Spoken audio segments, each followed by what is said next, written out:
New York Times columnist David French. Please, y'all, seriously?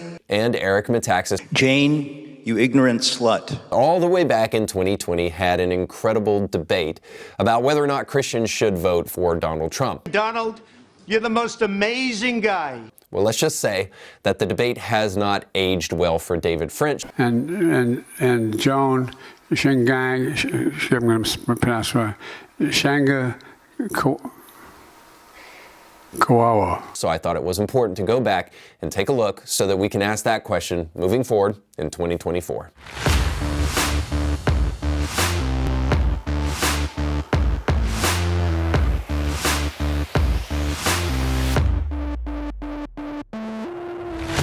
Welcome to the show. Don't forget to like, share, and subscribe.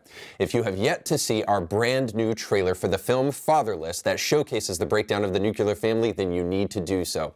And you can do so by signing up for our newsletter. Not only by signing up for the newsletter will you get a host of great extra content that is for our subscribers only, but you'll also get access to the trailer, at least as it sits in its present state, because we're right now in production of this film. And by accessing this trailer, you can also find ways to help support this film so that we can bring this much needed project to market. I believe it is the linchpin for changing the future of America. If we can fix the fatherless epidemic in America, we can fix America, and we need your help to do that. So sign up for the newsletter today. You can do that by going to the link on the screen or going to the description of this podcast, where you'll find a Linktree link that gives you the ability to interact with a bunch of different content from Indie Thinker, but most of all, sign up for our newsletter.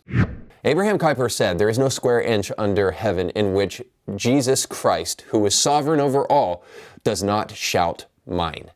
Now, the idea there is that if you're going to truly be a follower of Jesus, then you should let his teaching infiltrate in every area of your life. And in fact, the atheist and the agnostic is correct in calling the Christian a hypocrite if you're willing to compartmentalize your life and say, well, this part of my life is religious, but not this part. And that's why Christians cannot afford to say that I'm not political or I'm just gospel-centric, but I don't let politics, invade into my understanding of who God is and what I talk about. Of course, that's because politics is merely an expression of values for the individual or a society. And our politics does impact people in society in the way in which they live. So in every sense of the word, you cannot be a Christian and not be political. You must be willing to allow Jesus to invade every aspect of your life, including the realm of the political. Now, both parties in the debate today that I'm going to show you believe this premise. Author Eric Metaxas and journalist David French agree emphatically on that premise, but they have major disagreements on the conclusions that you draw when you do that. So having the benefit of hindsight, we're going to take a look back at a debate that took place in 2020, I believe in October, where David French is arguing for the negative, that you cannot vote for Donald Trump if you're a Christian, and Eric Metaxas will be taking the affirmative. Well, thank you all very much for hosting me. This is the first ever social distance sellout crowd I've ever seen. And I gotta say, it's a little depressing, but I'm very, very thankful that everybody is here. Let me begin with a little walk back into the not so distant past that, as I can see a few faces in the crowd, will probably remember, not the students, but some of the professors and administrators. And that walk back into the not so distant past is the year 1998.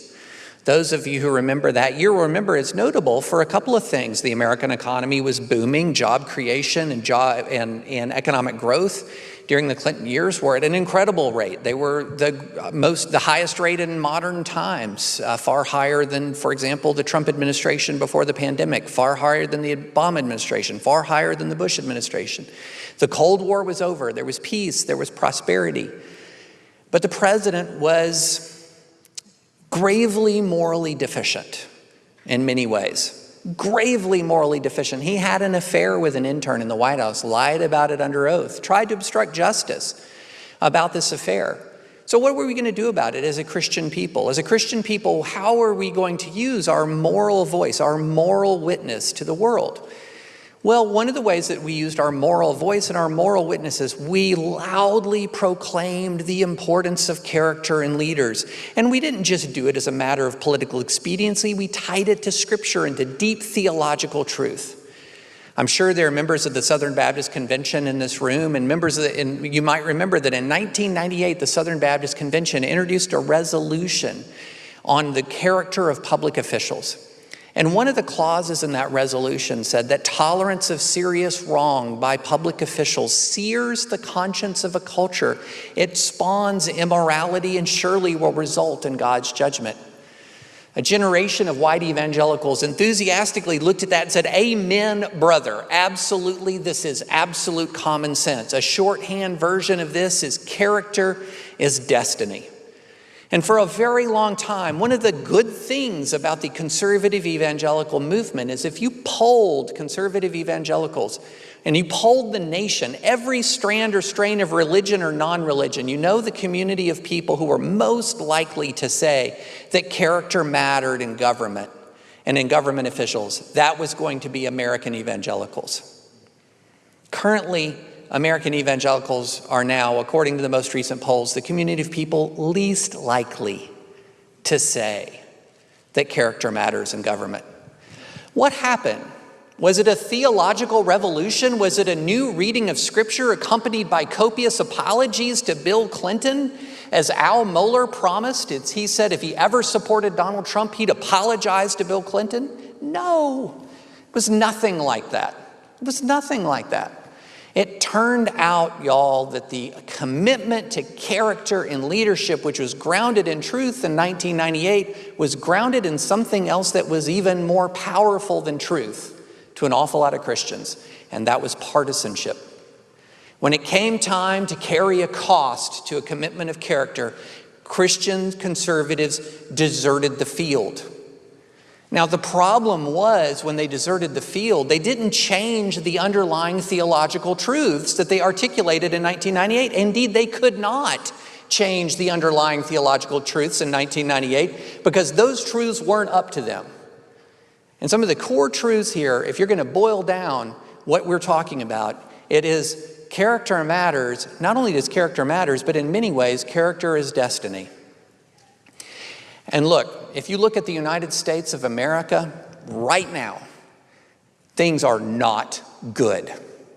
On almost every level, things are not good. We, the people of Jesus Christ, helped sow the wind by using the awesome power of the most powerful faction of the most powerful political party in the world to bring Donald Trump into the office of the President of the United States, a man who is manifestly cruel, a man who is manifestly ignorant, a man who is manifestly a liar, a man who is manifestly incompetent, and a man who manifestly hates many of his fellow citizens, brought him into the most powerful office in the land, and exactly what you would expect has happened.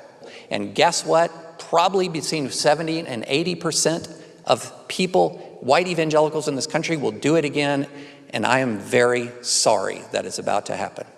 Now, French essentially here is arguing that conservative Christians in particular have quit caring about character, and now all they're doing is voting for partisanship because they want to vote for Trump. That they've thrown their morality out the window, and all they care about now is the fact that Donald Trump is a puncher, and really Christians down deep inside, they're just a bunch of evil sons of guns, and they just always wanted to punch people, and now they get the opportunity to do it through their kind of proxy, their idol, Donald Trump.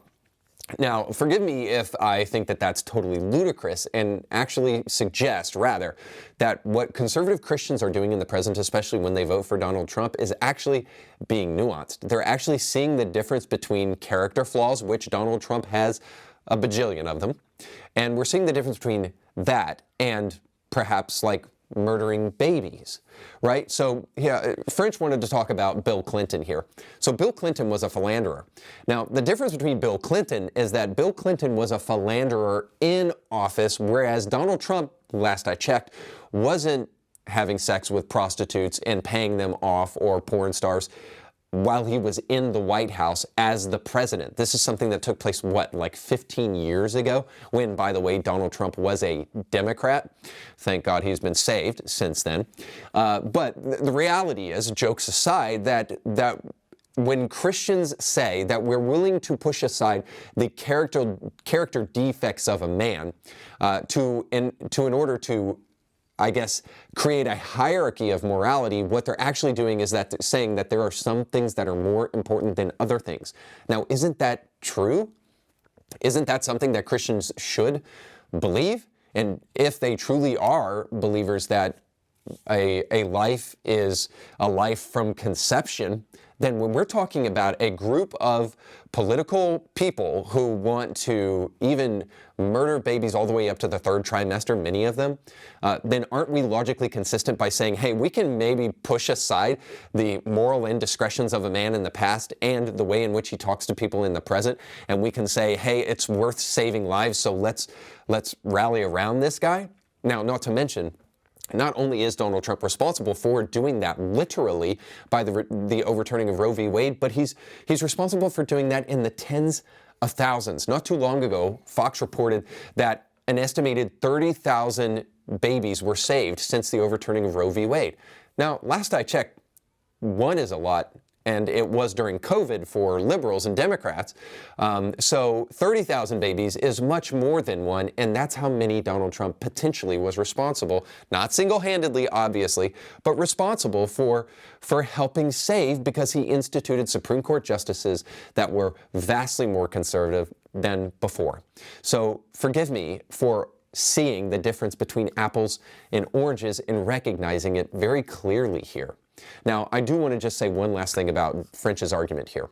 Close your eyes for a moment, and all the negative things that French says about Donald Trump could go for Biden and way more. Now, of course, French didn't know this in 2020.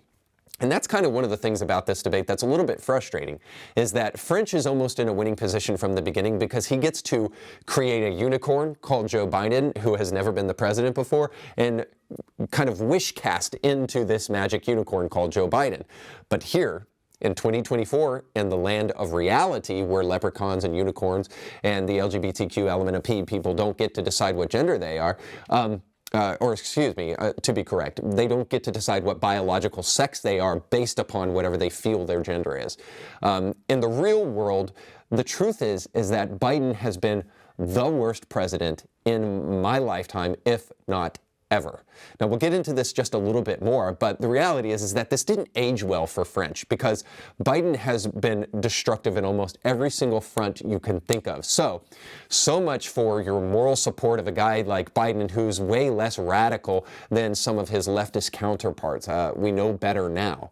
Needless to say, French should have known better then, based upon what was happening, and taken the side of Eric Metaxas, but he didn't.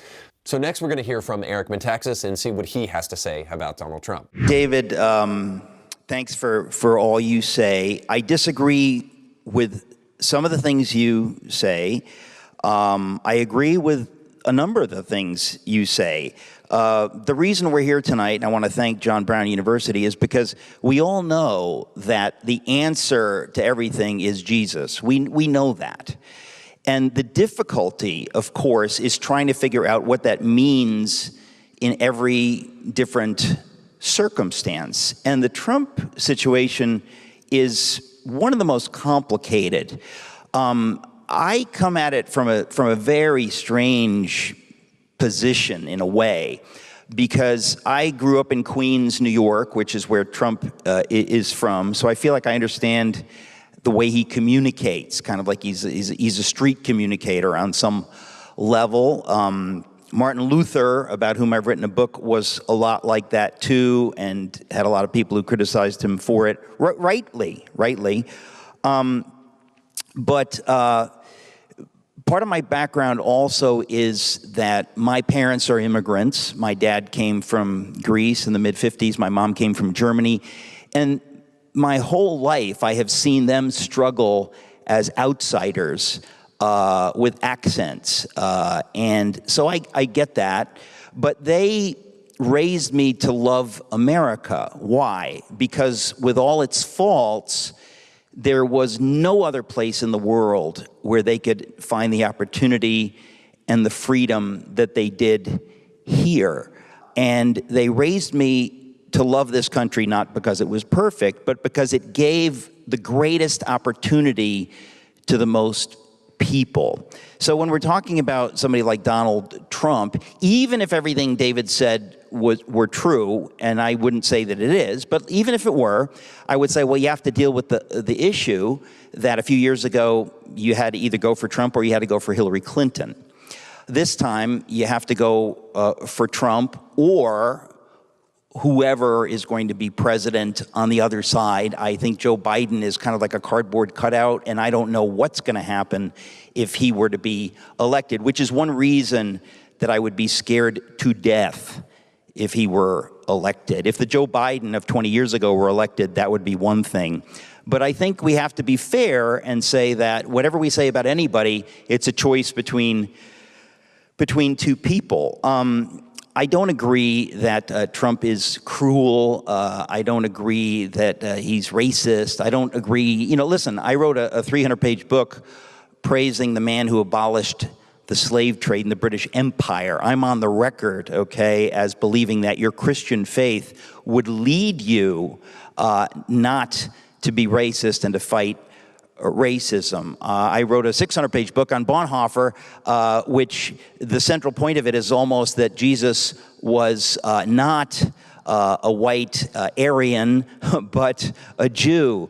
And I think these things are complicated, but where we are right now is we have a choice between Donald Trump, whatever you think of him, and a Democratic Party that has drifted so far from where it was that most Democrats I know feel the party has left them.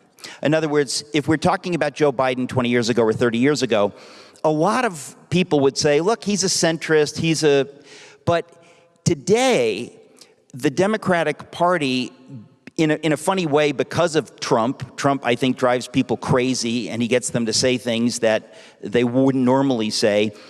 But they have gotten in bed with cultural Marxists, with people who will use your Christian faith and use groups who believe in virtue, but they themselves don't believe in God or in any moral order. They believe in one thing. It's called power. And they believe that doing and saying anything, lying, twisting things, whatever you need to do to get power is worth it, and they will and are doing that. And when they get power, they're not going to let you have forums like this because they don't want people to hear both sides of a complicated story. Let me say something else. If somebody says they're against racism, I want to ask you, I know why I'm against it. Why are you against it? There's only one reason that I could know to be against racism is because God says it's wrong. Because God in the Bible says we are all made in His image.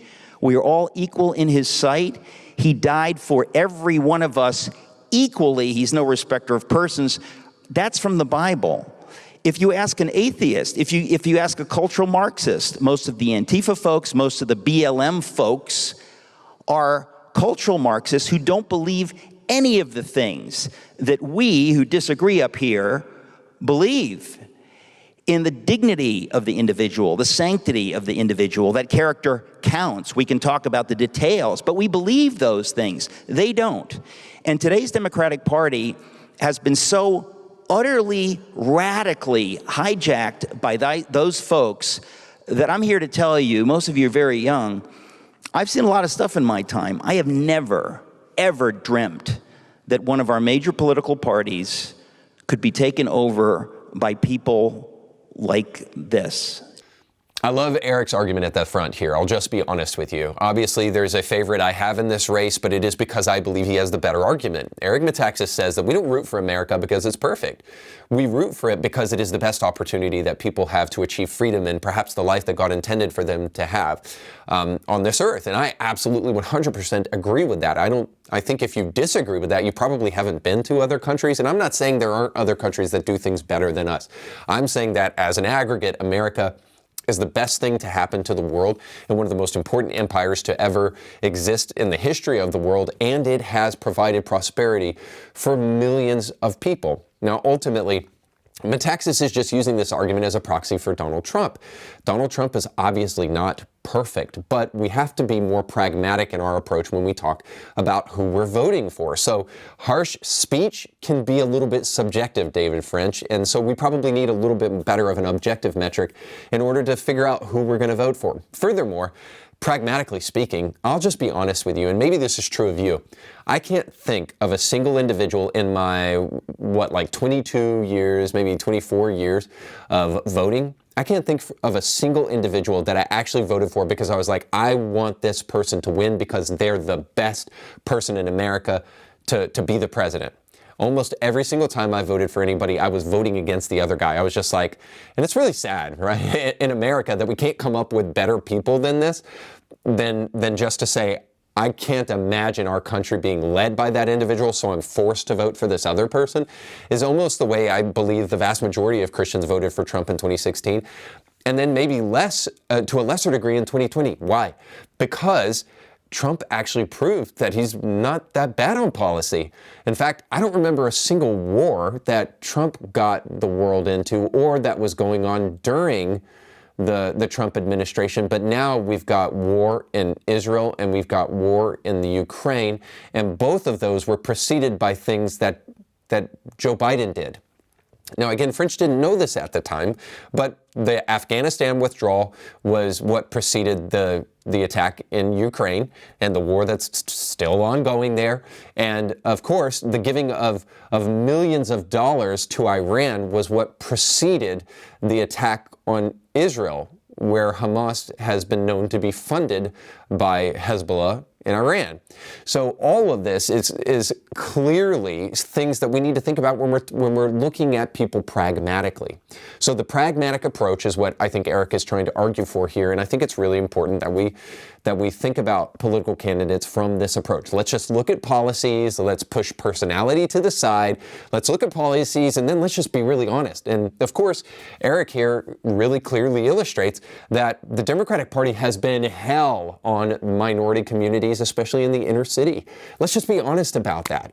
We can take on a billion different examples too of this, but we're going to do this in the final clip a lot more because this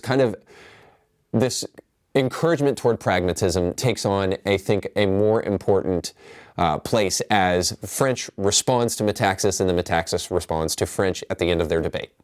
By law, racial discrimination and bigotry, 56 years of contentious change does not erase that.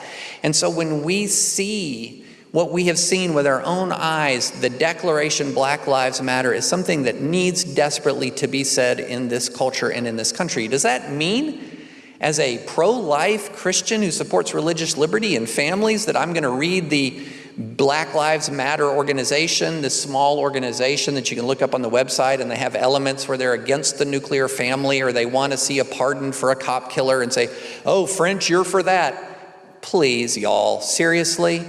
Is that what we've come to? Is that if I'm going to say express support for a movement that is demanding an end to, for example, grotesquely lawless police brutality, I now have to also raise my hand, but I'm still against cop killers and for the nuclear family. You know, that's what our discourse has become.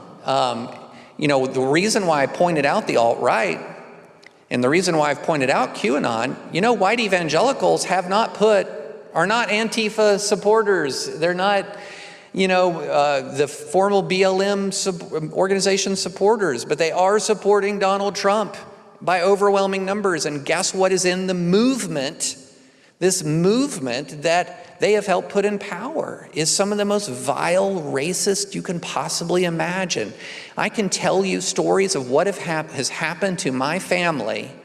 My youngest daughter is African American. When we came out formally against Trump, my wife and I, in late 2015, early 2016, the vile racial attacks that came into my family at scale would boggle your mind. People, Trump supporters on Twitter, took my daughter, she was 7 years old at the time. They photoshopped her face into gas chambers. They photoshopped her face into slave fields. This was the alt-right that the CEO of the Trump campaign said he wanted his publication to be the platform for. So if I'm worried about that, I have good reason to be worried about, and spare me the idea that my concern about the alt-right or my concern about QAnon means I'm soft on Antifa. All right, Please. we are out of time, but I know, Eric, you've been chomping at the bit. I just want to say Trump word. fired the man you're talking about. He fired him early in the administration, number one. Number two, where the heck is this fictional alt-right? Have they been looting? Have they been burning things? They are such a tiny minority that comparing them to Antifa or to the BLM Marxist mobs who don't give a damn about actual black lives and who have horribly cynically grabbed that phrase for their own purposes, they would have happily killed George Floyd if they thought it could give them power for their Marxist ideals. They don't care about blacks, and that's why I won't say Black Lives Matter if they demand it. I know Black Lives Matter, but they're going around and demanding it and using it as a slogan is turning people into suckers. They need to be rejected. They hate America. They hate everything Christians believe in. And anybody who hates everything Christians believe in and everything the founders believe in need to be rejected, including the alt-right or whoever else. But the idea that they would be compared seriously to what is going on in America right now as the whole country is burning is just amazing to me. The alt-right has killed far more people in the United States of America than Antifa. At the beginning of French's comments, he does something really interesting. So I want to kind of roll the tape back just to that, where he says, essentially, that just because I believe in the mantra or the movement Black Lives Matter, it doesn't mean that all of a sudden I become somebody who supports rioting and looting or defunding the police. Don't lump me all into that same category. And then directly on the heels of that, David French lumps all people who support Donald Trump to the alt-right and to QAnon conspiracy theorists. I mean, it's very hypocritical. So he says because the alt-right endorses Trump and not because Trump endorses the alt-right, that all of a sudden that means they are synonymous one with another. So I think that that's a false equivalency, needless to say, and this happens a lot in debates, and you have to be really, really honest about it. But let's give in to the premise just a little bit, and let's compare, since David French wants to do that. And so I fact-checked his comment that the alt-right is way more responsible for violence than Antifa and the left. And according to far left radical, because I want to try to show you here that there's a way that you can just absolutely mess with the evidence. Far left Guardian, they said this, that 0 victims were killed in anti-fascist attacks since 1994. So 0 people killed. And there were only 21 victims killed in left-wing violence since 2010. Now, there were 95 victims killed in jihadist attacks since 2010, 117 victims were killed in right-wing violence since 2010, and 329 victims killed in right-wing violence since 1994. Now, first things first, if we're going to include transgender shooters in kind of left-wing violence that's taken place since 2010, then this number 21 is totally a lie, because it's way, way more than that. But even if we take the Guardian at face value and we say, hey, you know, the total people killed, it's only 21 in left-wing violence since 2010, but I mean, look at the right wing. They're killing 117 people in 14 years. That's what's going on. So all I can tell you about that, first and foremost, is that's just a holiday weekend in Chicago in terms of those kind of death numbers. But I also have to tell you that it's also paltry compared to how many people are killed in abortion clinics every single day, not to mention every single year. According to the CDC, in 2021, under the Biden administration, there were over 600,000 legal abortions reported to the CDC from 48 reporting areas. And then Planned Parenthood themselves released this, that the Biden-Harris administration released its proposed budget for 2023, and wouldn't you know it, that specifically, they propose $400 million to the Title X family planning program and $653 million for international family planning and the UNFPA. In other words, they have given $400 million nationally and globally over $600 million to abortion clinics. So if you're going to be pragmatic about this, especially as a pro-life Christian, there is only one choice that you can possibly make. And in this debate, I'll encourage you to go check the whole thing out. The most dishonest thing throughout the whole debate is when finally David French is cornered on this specific idea that Joe Biden is a pro-abortion candidate, and then he says, well, I'll just vote third party, which is the biggest dishonest cop-out on the planet. So in other words, you're just going to vote in a way that doesn't matter at all. You may not like the two-party system, but it's better than a one-party system. And we don't have a three-party system, so any third-party vote or any vote outside of these two major candidates is just pointless. So forgive me if believing that all of that is a cop-out so that he can get away with his moral purist claim that he's not going to vote for Donald Trump. If we're going to be honest with ourselves, there is going to be one candidate that wins at the end of the day, and it won't be some third-party person or somebody on the ballot. It's going to be Donald Trump or Joe Biden, and we have to live with that for the next 4 years. And to do that, you just have to be pragmatic as possible. You can excuse David French back in 2020 for not knowing what a disaster Joe Biden would be, but here we sit in 2024, and David French and his buddies are still up to the same kind of arguments in the after party as I showed last week in my video on that subject. I'd highly encourage you to go check it out. But he's also doing it in other capacities with his writing as he continues to critique the church and continues to critique conservatives for actually being willing to vote for Donald Trump. We don't live in 2020 anymore. We live in 2024, and Joe Biden or Donald Trump are going to win. And as we sit here in 2024 and grapple with that decision, we're hearing things like Biden just got exonerated from a charge for mishandling documents just like Donald Trump had done when he was president. And Biden did this when he was vice president, so he didn't have the kind of plenary authority that Trump does as president. And in that indictment, I'm sure you've all heard by now, that Biden was considered too old to stand trial, too incompetent to be held culpable for his crimes. So if he's too old to stand a trial for his crimes, then he is too old to lead as president. Now, I don't know if he's going to actually make it to the ballot at the end of 2024, but I can tell you this. If he's too old, if he's been a disaster on foreign policy, if he's been a disaster at the border, if he's elected an assistant HHS secretary who is hell-bent on mutilating children, and I'll save you the laundry list of things. If he has been a complete disaster, then we really have only one moral choice. At the end of the day, I'm not a sophisticated voter. I am a one-issue voter. If you can convince me that you're going to stand up for the hundreds of thousands of babies that are murdered every single year in America, then you've got my vote. Just simply telling me that there are right-wing actors who have been stirred up by Donald Trump's rhetoric and hundreds of people may be killed in the next 10 years as a result of it. Listen, I'm concerned about that, but nowhere near as much. And by the way, you can't really even prove it. So if you really care about your witness in the public square as a Christian, and you think that voting for Donald Trump somehow will take that away, I would highly encourage you to think for yourself on that one and do not sell your soul for the sake of getting a couple brownie points with those on the left. All right, that's all the time we have for today. Thanks so much for watching. Don't forget to like, share, and subscribe, and go with God.